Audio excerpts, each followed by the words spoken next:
Bună ziua, dragi prieteni! Avem o situație aici cu o țeavă de plumb care e cu sifon și vine de la cadă. Așa. Sifonul s-a găurit și e găurit de foarte mult timp. A mâncat în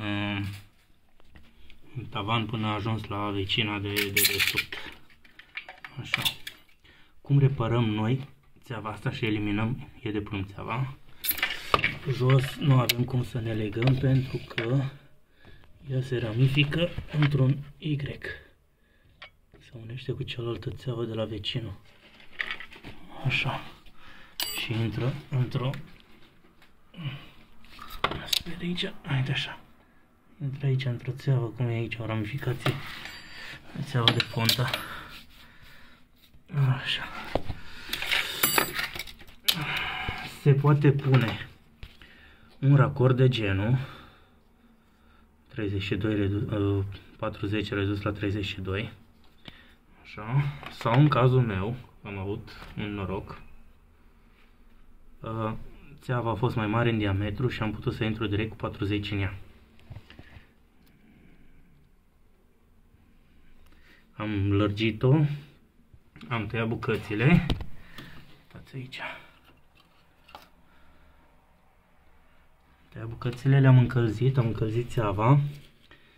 Așa, am pus niște silicon în interior. Uite așa, ca să nu avem probleme.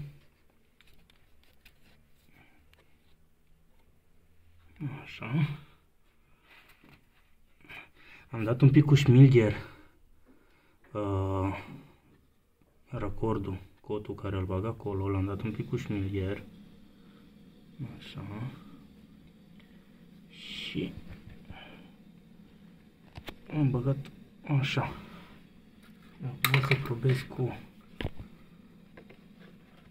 o ramificație, pentru că aici o să pun sifonul înapoi și țeava care merge la cada. Așa, i-am scos garnitura ca să nu-l deranjez prea mult. Am desfăcut.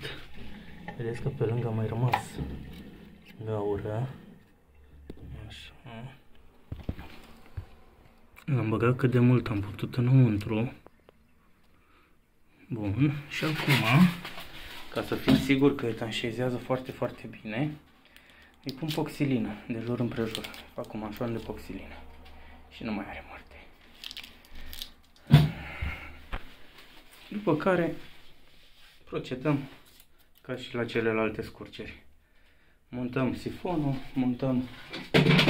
sifonul de pardoseală în locul la cutia aceasta de plumb. O tăiem, o scoatem afară.